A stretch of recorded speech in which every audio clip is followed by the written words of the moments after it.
Hello everyone, स्वागत है बेटा आप सबका हमारे इस नए लेक्चर में क्वाड्रेटिक इक्वेशंस के। और बेटा लास्ट लेक्चर तो आपको याद होगा ही, जिसमें हमने एक बहुत ही शानदार सवाल बनाया था और बहुत ही बढ़िया बेटा वो क्वेश्चन था, जिससे कि काफ़ी सारे हमारे कंसेप्ट्स क्लियर होते हैं।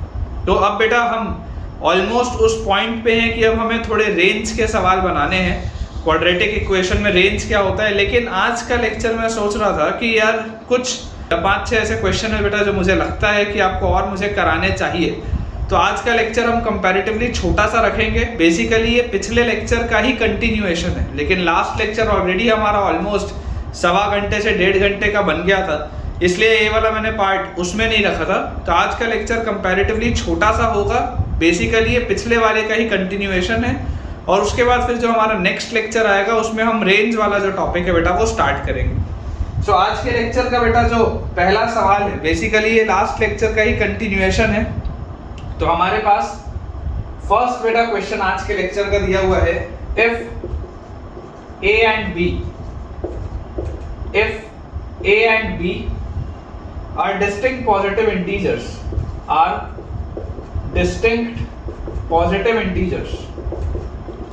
if a and b are distinct positive integers and a minus 1 x square minus a square plus 2 x plus a square plus 2a is equal to 0। और उसके साथ बेटा हमको दिया हुआ है b minus 1 x square minus b square plus 2 x plus b square plus 2b equal to 0। ठीक है, ये बेटा आप देखिए एकदम सिमेट्रिक इक्वेशंस लिखे हुए हैं हमारे पास। हमें बोला जा रहा है have a common root. If they have a common root तो फाइंड ए एंड बी। सवाल है फाइंड ए एंड बी। आपको बेटा ए और बी का वैल्यू बताना है। ठीक है, आपको ए और बी का बेटा वैल्यू बताना है। अब देखिए समझने की बेटा कोशिश करिएगा कि अगर मैं पहले वाले इक्वेशन को थोड़ा सा सिंपलीफाई करने की कोशिश करूं, तो पहले वाले इक्वेशन से बेटा देखिए मुझे क्या चीज समझ में आती है कि यार अगर ये मैं देखूं एक्स स्क्वायर के लिए लिखा हुआ है, इसको ऐसे लिख लेते हैं। देखो a x square minus x square minus a square x minus 2x plus a square plus 2a equal to 0। ये मेरे पास लिखा हुआ है। अच्छा, अब इसमें अगर मैं आपको ऐसा बोलूं कि यार हम क्लबिंग करना चालू करते हैं, अगर मैं ध्यान से ऑब्जर्व करूं तो मुझे बेटा दिखाई दे रहा है कि इन दोनों को एक साथ अगर क्लब कर लिया जाए, और इन दोनों को बेटा एक साथ अगर क्लब कर लिया जाए, तो मुझे लगता है कि अपने को कुछ फायदा हो। ऐसा देख के मुझे लगता है। देखो ये दोनों बेटा पहले वाले, ये फर्स्ट और थर्ड वाले में से अगर आप ax बाहर निकालोगे तो आपके पास अंदर आएगा x माइनस a। उसके बाद ये माइनस एक्स स्क्वायर है और प्लस ए स्क्वायर है, तो इसको आप लिख सकते हैं minus times of x square minus a square, है ना। माइनस अगर दोनों में से कॉमन निकाल लें, और ये जो लास्ट वाला बेटा पेयर मैंने आपके लिए बनाया है, इसमें से अगर आप -2 कॉमन निकालेंगे तो ये भी आएगा x माइनस है, this will be equal to 0। तो हमारे पास बच्चों यहाँ से देखिए आपको क्या मिल रहा है, x माइनस a सब में से बाहर निकलता हुआ दिख रहा है। x माइनस a अगर हम सब में से बाहर निकाल लें तो हमारे पास अंदर बचेगा ax माइनस, यहाँ से आपके पास बेटा बचेगा x प्लस a, और यहाँ से आपके पास बेटा बचेगा -2। This is equal to 0। तो यहां से आ गया x minus a multiplied by ax minus x minus a minus 2 equal to 0। तो x की वैल्यू या तो हमारे पास a आएगी, या अगर हम बेटा ध्यान से देखेंगे तो x की वैल्यू आएगी a plus 2 upon a minus 1। ध्यान से देखिए आपके पास x की वैल्यू या तो a आएगी, या तो बेटा आपके पास x की वैल्यू आएगी a plus 2 upon a minus 1।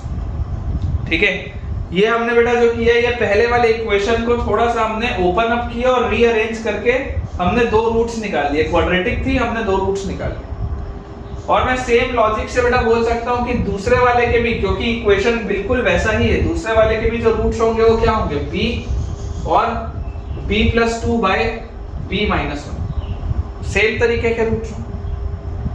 बोला जा रहा है कि a और b तो अलग अलग है, साफ शब्दों में बोल दिया गया है कि a और b अलग अलग है, लेकिन फिर भी इनमें कॉमन रूट है, फिर भी इनमें कॉमन रूट है। देखो पहले वाले के रूट्स हैं a और a plus 2 upon a minus 1, है ना, और दूसरे वाले रूट्स के b और b plus 2 upon b minus 1। अब देखो ये a जो है वो b के बराबर तो हो नहीं सकता, क्योंकि आपको डिस्टिंक्ट बोला जा रहा है और फिर भी बोल रहा है कॉमन रूट्स है, तो a और b तो बराबर हो नहीं सकते। उसी लॉजिक से बेटा ये a plus 2 by a minus 1 इस b plus 2 by b minus 1 के बराबर नहीं हो सकता, क्योंकि इनको भी आप जब सॉल्व करोगे, आप देख लो बिल्कुल सिमेट्रिक है ना, आप इन दोनों को जब सॉल्व करोगे तो फाइनली क्लियरली आपको दिख रहा है सॉल्व होके a इक्वल टू b आ जाएगा, क्योंकि सेम ही तो इक्वेशन लिखा हुआ है, ये a में लिखा है, ये b में लिखा है। तो अगर आप इन दोनों को भी इक्वेट करोगे तब भी a इक्वल टू b आ जाएगा। इसका मतलब कि जरूर a का वैल्यू बेटा, a का वैल्यू इसके बराबर होना चाहिए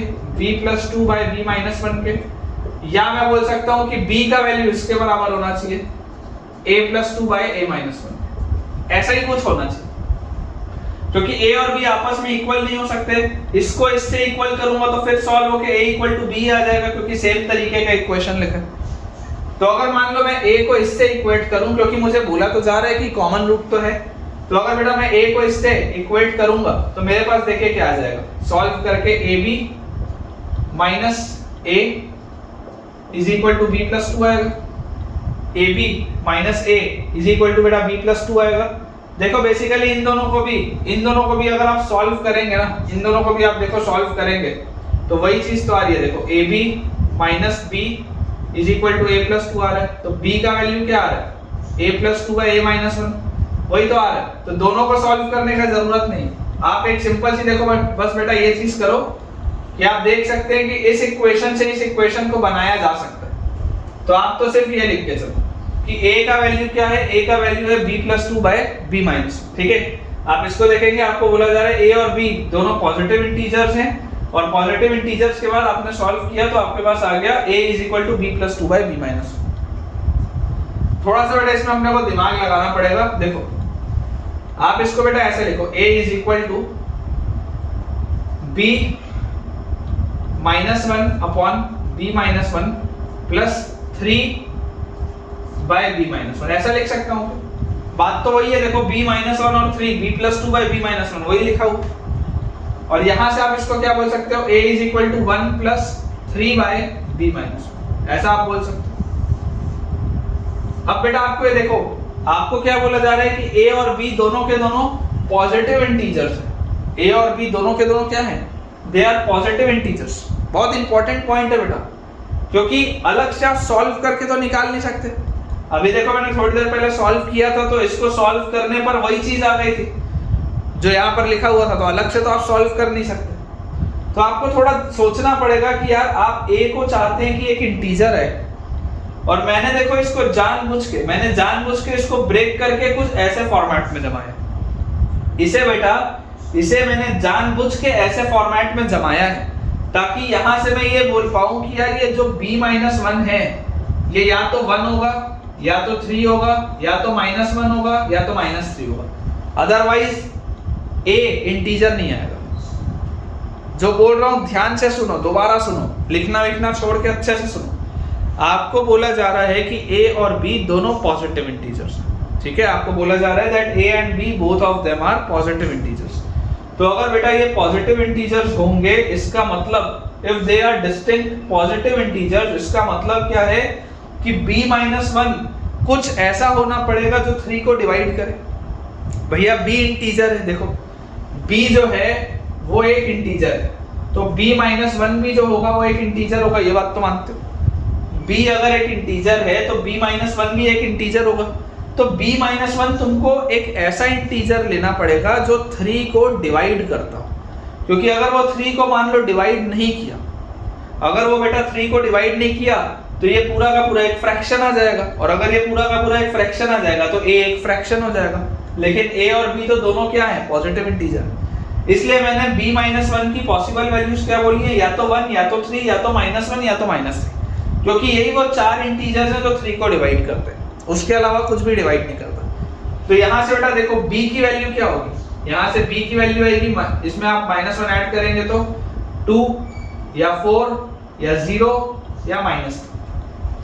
तो आप क्लियरली बेटा ये 0 और -2 को तो हटा सकते हैं अपने पास से, क्यों, क्योंकि आपको पॉजिटिव इंटीजर बोल रहे हैं, पॉजिटिव इंटीजर बोल रहे हैं तो 0 तो पॉजिटिव नहीं होता, -2 भी पॉजिटिव नहीं होता, मतलब कि b माइनस 1 की बेटा जो पॉसिबल वैल्यूज हैं या तो वो 1 होगा या तो वो 3 होगा।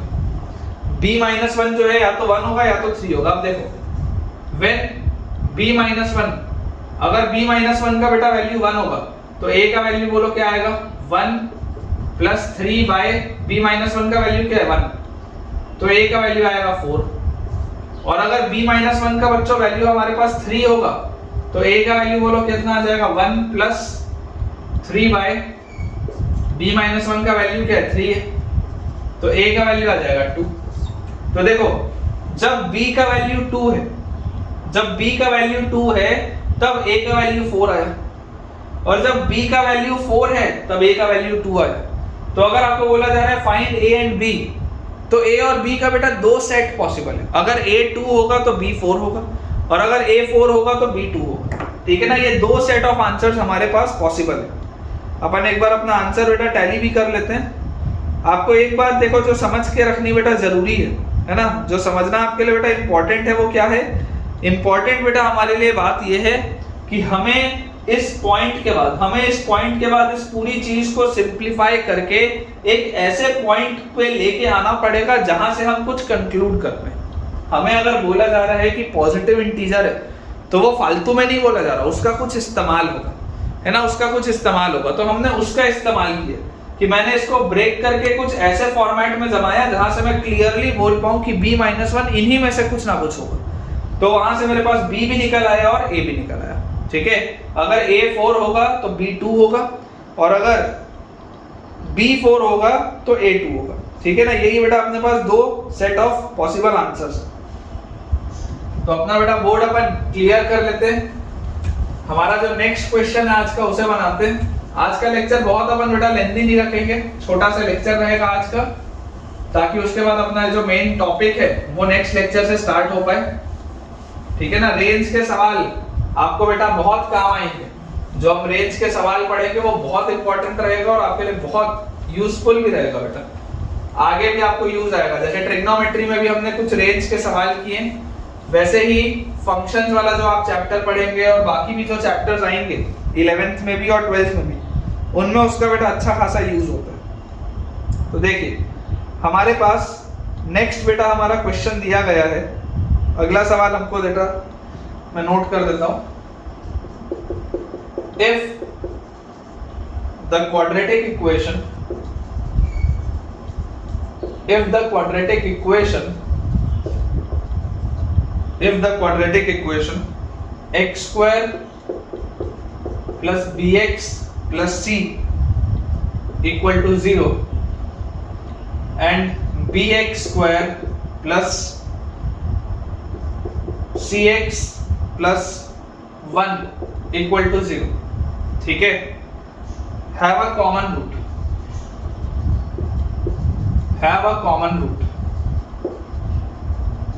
if they have a common root then prove that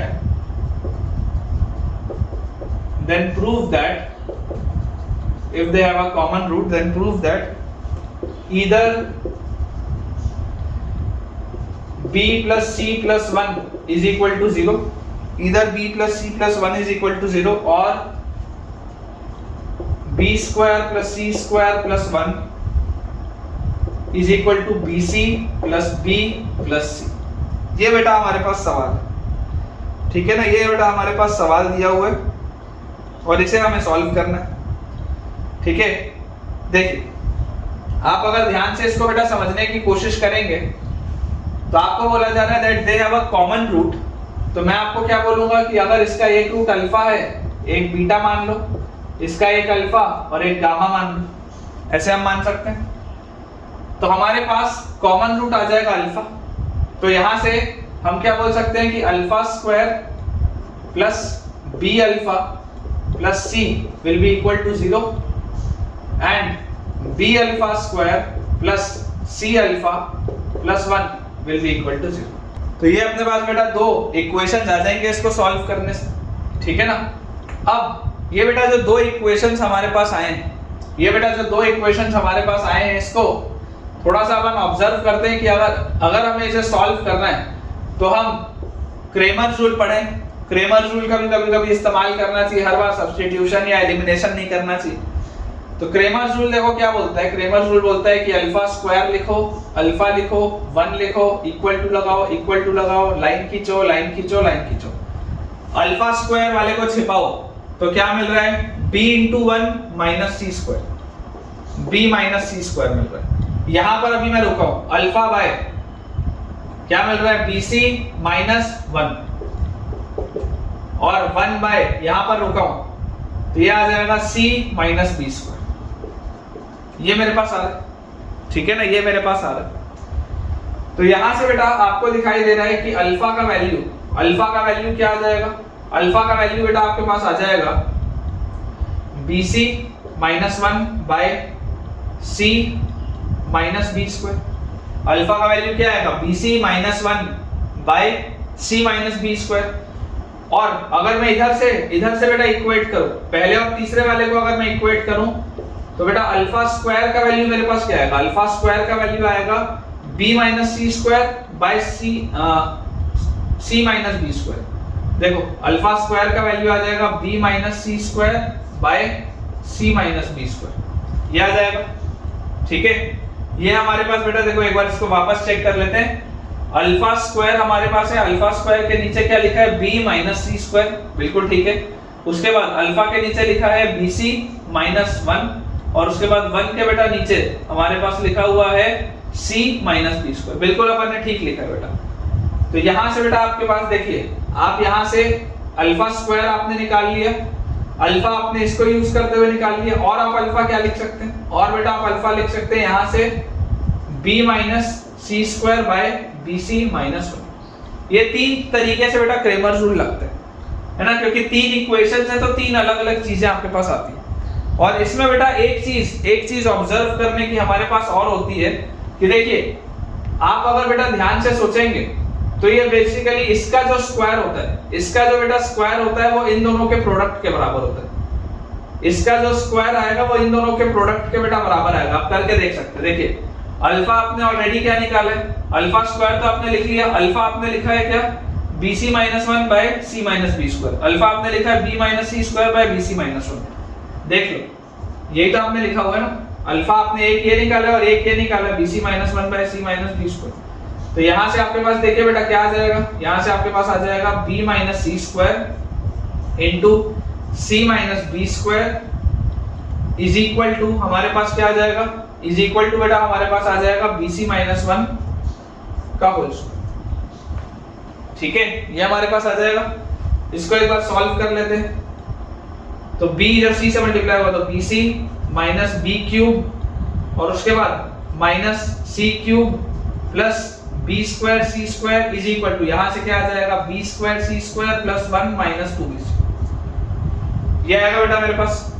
तो आपको देखो क्या दिखाई दे रहा है, ये b स्क्वायर c स्क्वायर, इस b स्क्वायर c स्क्वायर से तो गया, तो हमारे पास आ गया b cube plus c cube plus 1 minus 3 bc is equal to 0। देख लो ध्यान से क्या किया हूं, देखो मैं आपको बता रहा हूं, दोबारा शुरू से बता रहा हूं। क्रेमर रूल बेटा मैंने लगाया, क्रेमर रूल लगा के मैंने अल्फा स्क्वायर भी लिख लिया, ऑल्दो इसका कोई काम नहीं है। मैंने अल्फा को ये भी लिख लिया, अल्फा को ये भी लिख लिया। इसको अगर तुमको चाहो तो फिलहाल हटा, कोई काम नहीं। अल्फा देखो मैंने क्या लिखा, पहले मैंने अल्फा को बेटा लिखा bc minus 1 by c minus B square, इन दोनों को यूज करते हुए। फिर मैंने इन दोनों का यूज करते हुए अल्फा क्या लिखा, अल्फा बेटा मैंने लिखा एक अल्फा, अगर एक अल्फा से काटूंगा तो अल्फा आएगा b minus C square by bc minus 1, ठीक है। तो ये दोनों बराबर होंगे, ये दोनों बराबर होंगे तो उससे हम ये चीज लिख लिए, और ये चीज लिखते ही बेटा हमारे पास ये आ गया कि b minus C square upon c into c minus B square is equal to bc minus 1 का होल स्क्वायर। मैंने उसको सिंपली ओपन अप कर दिया, ओपन अप करके बेटा मैं सारी चीज को एक साइड ले जा रहा हूँ, b क्यूब c क्यूब और उसके बाद +1 और -3bc इज इक्वल टू 0। अब बेटा आप एक मुझे चीज बताइए कि हमने एक आइडेंटिटी पढ़ी थी कि x³ + y³ + z³ - 3xyz, x³ + y³ + z³ - 3xyz किसके बराबर होता है? x + y + z multiplied by x² + y² + z² - xy - yz - xz इसके बराबर होता है। ऐसा बचपन में हम पढ़ के आए। तो बेटा अभी आप क्या देख पा रहे हैं कि यार ये वाली जो पूरी चीज है, ये वाली देखो पूरी चीज, ये b³ + c³ + 1 - 3bc, बेसिकली ये क्या है?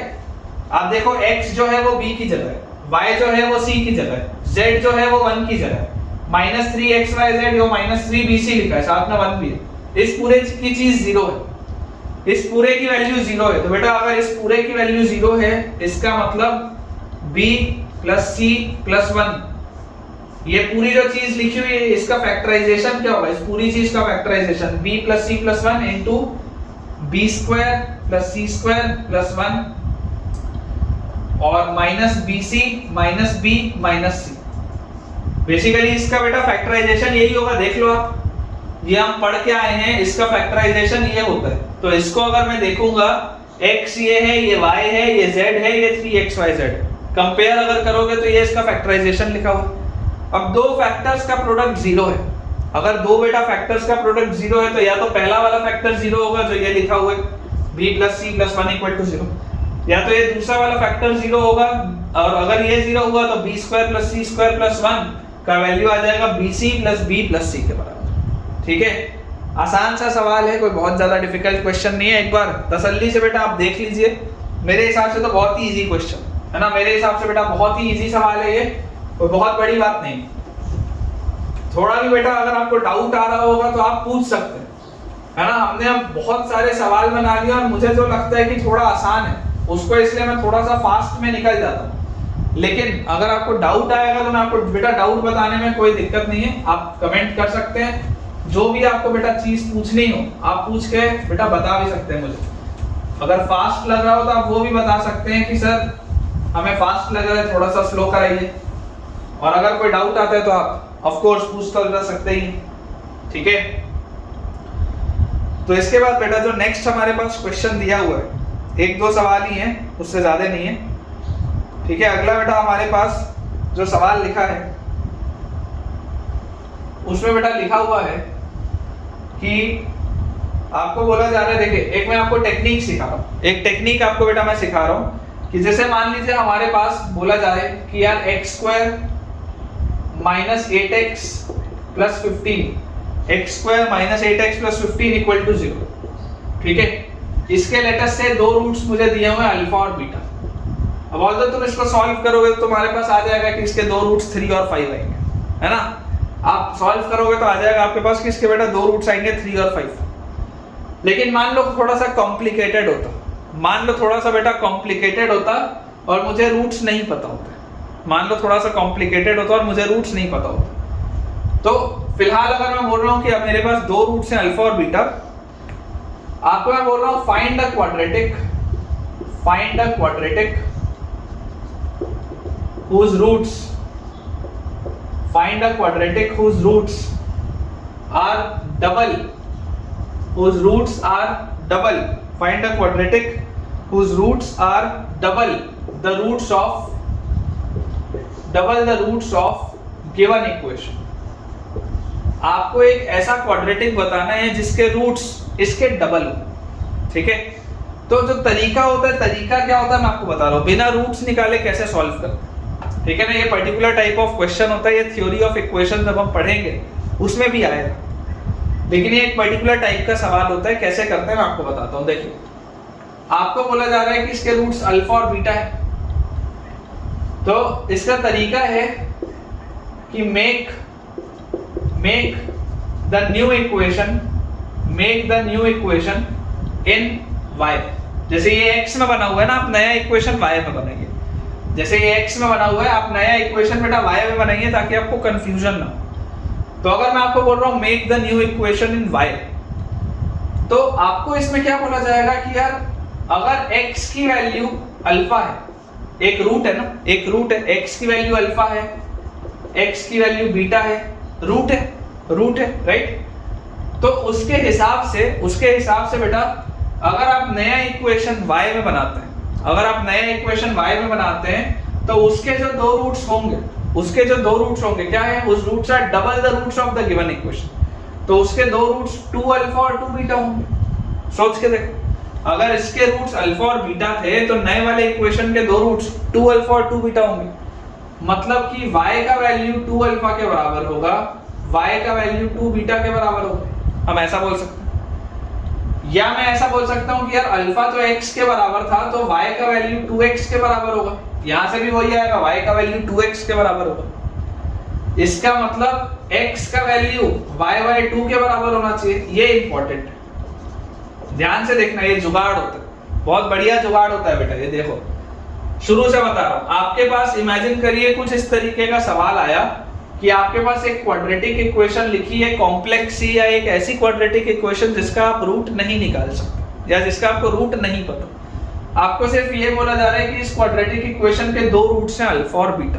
हमें सिर्फ ये बोला जा रहा है कि इसके दो रूट्स हैं अल्फा और बीटा, और हमें एक ऐसा क्वाड्रेटिक इक्वेशन निकालना है जिसके रूट्स मेरे ओरिजिनल इक्वेशन के डबल हो, जिसके रूट्स मेरे ओरिजिनल इक्वेशन के रूट्स के डबल हो। मान लीजिए मेरे पास इस तरीके का कोई सवाल है, तो अप्रोच बेटा, उसमें अप्रोच मैं क्या करूंगा, मैं आपको बोलूंगा कि देखिए आप जो भी नया इक्वेशन बनाएंगे, आप नए इक्वेशन को बनाइए y के टर्म्स में, ठीक है ना। आप नए इक्वेशन को बनाइए y के टर्म्स में, और आप उसमें इस बात को समझने की कोशिश करिए कि अगर x का वैल्यू देखिए अल्फा था, x एक रूट था ना, x का वैल्यू अल्फा था, वैसे ही एक x का वैल्यू बीटा भी था। तो अगर आप नया इक्वेशन y में बना रहे हैं तो y का एक वैल्यू 2 अल्फा आएगा, एक वैल्यू 2 बीटा आएगा, करेक्ट। तो y अगर 2 अल्फा आ रहा है तो अल्फा अगर x के बराबर था तो y 2x के बराबर है। और यहां से मैं बोल सकता हूं x किसके बराबर है, y/2 के बराबर है। x किसके बराबर है, y/2 के बराबर। तो बिना बेटा रूट्स निकाले इक्वेशन डायरेक्टली कैसा लिखा जाता है कि आप x को रिप्लेस कर दो y/2 से। बिना रूट्स निकाले इक्वेशन कैसे लिखा जाता है कि आप x को रिप्लेस कर दो y/2 से। देखो करें, आपके पास आ जाएगा y/2 का whole square -8 into y/2 plus 15 equal to 0 करके देख लो। y²/4 -4y plus 15 equal to 0, पूरे को 4 से मल्टीप्लाई कर दो। y² -16y plus 60 is equal to y² -16y plus 60 equal to 0। देखो आपको पता ही था, आपको बेटा पता ही था कि इसका दो रूट कौन कौन सा होगा, 3 और 5 होगा। इसका दो रूट 3 और 5 होगा। मतलब आपको एक ऐसा इक्वेशन बनाना था जिसके दो रूट्स इसके डबल हो।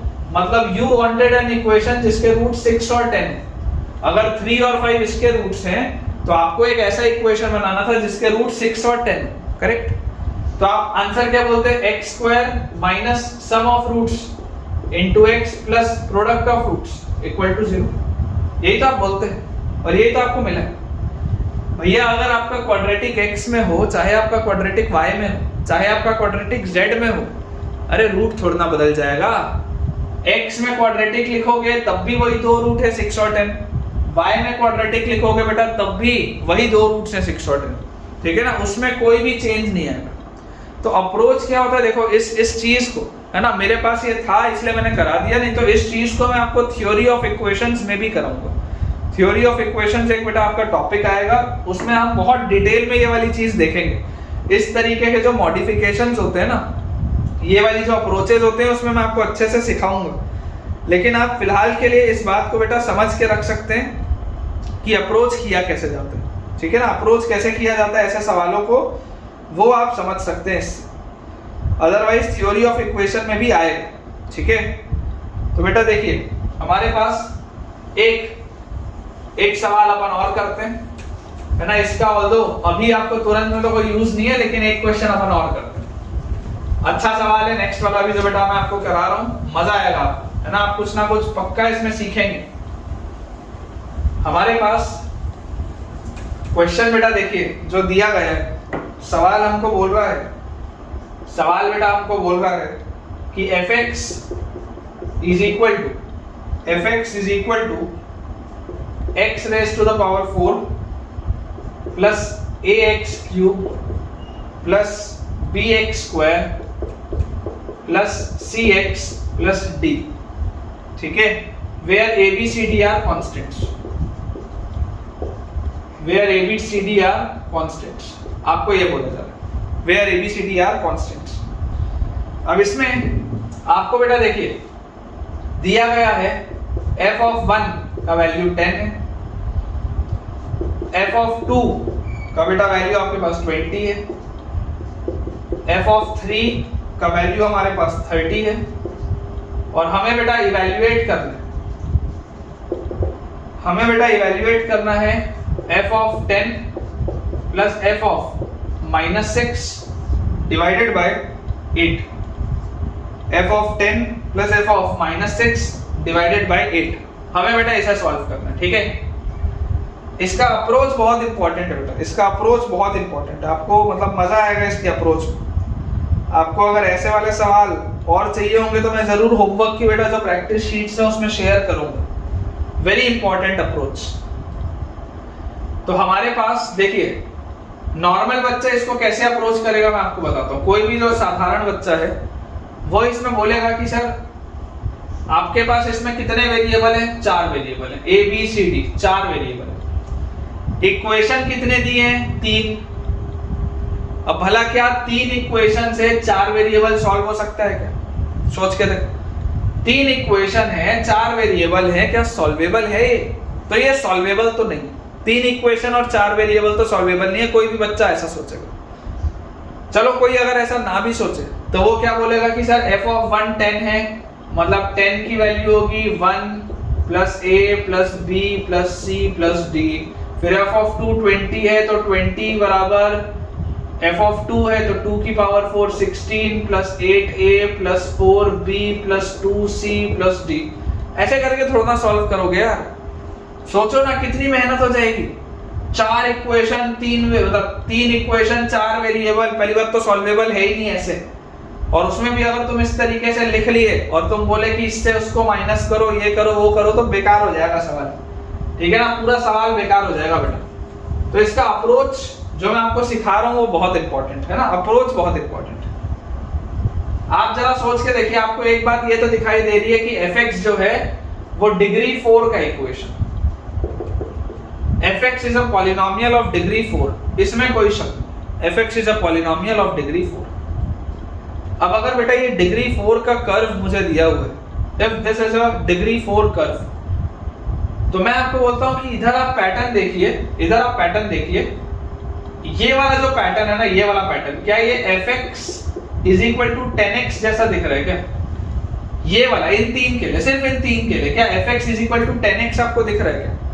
1 डालूंगा तो 10 आएगा, 2 डालूंगा तो 20 आएगा, 3 डालूंगा तो 30 आएगा। fx is equal to 10x यहाँ पैटर्न दिख रहा है। तो मैं आपको बोलता हूँ आप इक्वेशन लिखो fx is equal to 10x, जुगाड़ समझना, fx is equal to 10x plus आपको पता है कि fx is a polynomial of degree 4, it is a polynomial of degree 4, तो 10x प्लस x minus 1, क्योंकि एक बार इसमें 1 आपको दिया हुआ है x का वैल्यू, x minus 2 एक बार 2 इसका वैल्यू दिया हुआ है, x minus 3 एक बार 3 इसका वैल्यू दिया हुआ है। देखो ऐसे वाले सवाल और चाहिए होंगे तो मुझे बताना, ऐसे ओलंपियाड्स में भी आते हैं सवाल, ठीक है ना। बहुत ध्यान से समझने की कोशिश करो। इन 3 कंडीशंस के लिए fx is equal to 10x में लिख सकता था, मैंने लिख दिया, और उसके बाद मुझे पता है कि मैं एक बार x की वैल्यू 1 डाल रहा हूँ, एक बार x की वैल्यू 2 डाल रहा हूँ, एक बार x की वैल्यू 3 डाल रहा हूँ, तो ये मैंने 3 ब्रैकेट लगा दी। अब अभी भी ये जो मैंने अभी लिखा है, अभी जो बेटा मैंने लिखा है, क्या ये क्यूबिक लिखा है मैंने? देखो ये तीनों मल्टीप्लाई होंगे तो x का पावर 3 आएगा, दिस इज अ क्यूबिक, ये तीनों मल्टीप्लाई होंगे तो x का पावर 3 आएगा, और जो x की पावर 1 वाला होगा वो इसमें ऐड हो जाएगा 10x में, क्योंकि यहाँ x की पावर 1 है, इसमें x की पावर 3 है। लेकिन मेरा ये तो क्या था, x की पावर 4 वाला था, डिग्री 4 का था, अभी 3 है। और अभी भी बेटा अगर आप बोलोगे ना तो देखो जब आप x की वैल्यू 1 डालोगे तो 1 डालते ही ये पूरा 0 हो जाएगा, आंसर 10 मिलेगा। 2 डालोगे ये पूरा 0 हो जाएगा, 2 - 2 0 हो जाएगा, यहाँ 20 मिलेगा। 3 डालोगे 30 मिलेगा, ये पूरा 0 हो जाएगा। लेकिन मुझे पता है कि this is a degree 4 curve, मुझे पता है कि इस पॉलिनोमियल का बेटा डिग्री 4 है। इसका मतलब क्या, मैं ऐसा बोल सकता हूँ कि यार यहाँ पर ना x माइनस डेल्टा नाम की भी एक चीज लगा लो। डेल्टा क्या है मेरे को नहीं पता, I don't know what is delta, मुझे डेल्टा का वैल्यू नहीं पता, लेकिन मुझे सिर्फ ये पता था कि ये डिग्री 4 कर्व है।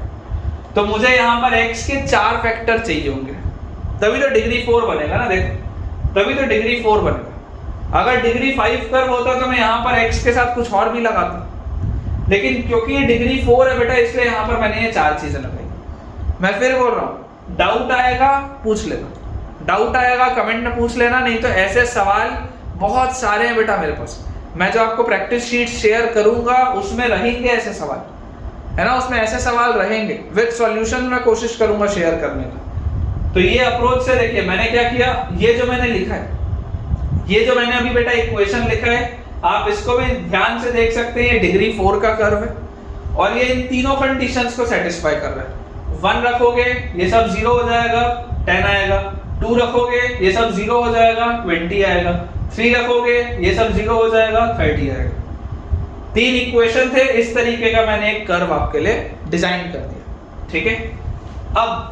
अब बेटा देखिए, आपको बोला क्या जा रहा है, f of 10 plus f of -6 upon 8। f of 10 क्या होगा, f of 10 will be 10 into 10 100 plus 10 minus 1 9, 10 minus 2 8, 10 minus 3 7, 10 minus delta, ये होगा मेरे पास। अच्छा f of -6 क्या होगा, f of -6, f of -6 will be -60 plus -6 minus 1 -7, -6 minus 2 -8, -6 minus 3 -9, -6 minus delta, यही होगा हमारे पास, ठीक है। दोनों को ऐड करो, f of 10 plus f of -6 क्या वैल्यू आएगी, 100 में से 60 गया 40 प्लस यहां देखो 9 8 7 7 8 9, तो ये 7 8 9 तो बाहर निकाल लो कॉमन, क्योंकि आप इन दोनों को ऐड कर रहे हो, तो ये 7 8 और 9 तो सब में ही है, कॉमन निकाल लो। ऐड करोगे तो यहां पर क्या है, 10 माइनस डेल्टा। अब ध्यान से देखना, ये 1 माइनस, ये 1 माइनस, ये 2 माइनस तो हट गए, प्लस बना लिए।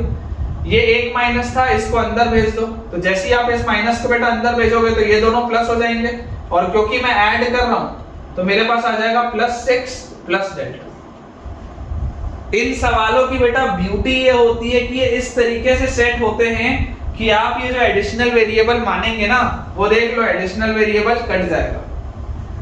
अदरवाइज अगर बेटा आप बोलोगे कि यार हमारे पास वेरिएबल 4 है, इक्वेशन 3 है, तो ऐसे तो सॉल्व हो ही नहीं सकता था ना। इन सवालों की ब्यूटी ही ये होती है कि एक वेरिएबल जो होगा वो खुद ब खुद कैंसिल आउट होगा।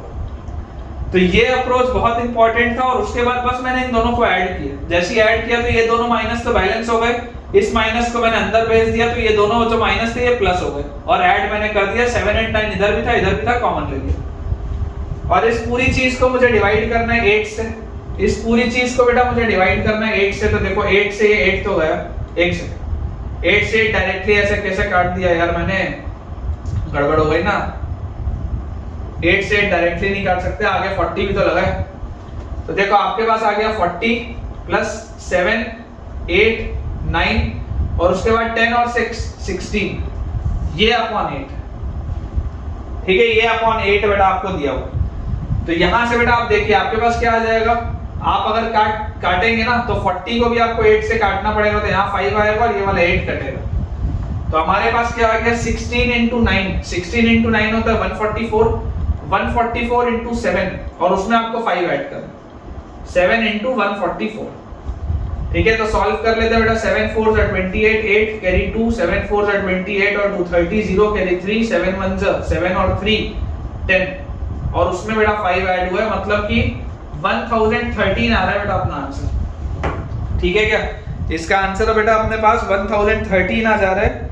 एक बार बेटा मैं चेक कर लेता हूं आंसर, ताकि हम भी श्योर हो जाएं कि हमने सही सॉल्व किया है। ठीक है 1013 बेटा, एक सेकंड आप बस मुझे देंगे, मैं एक बार चेक कर लेता हूँ वेदर इट इज करेक्ट और नॉट।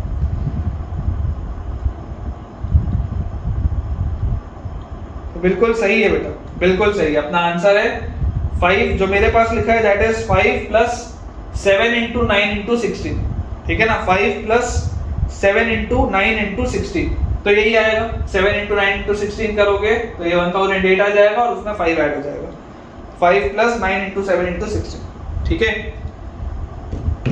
तो बेटा ये आई होप आपको पॉइंट समझ में आया होगा इस तरीके का भी।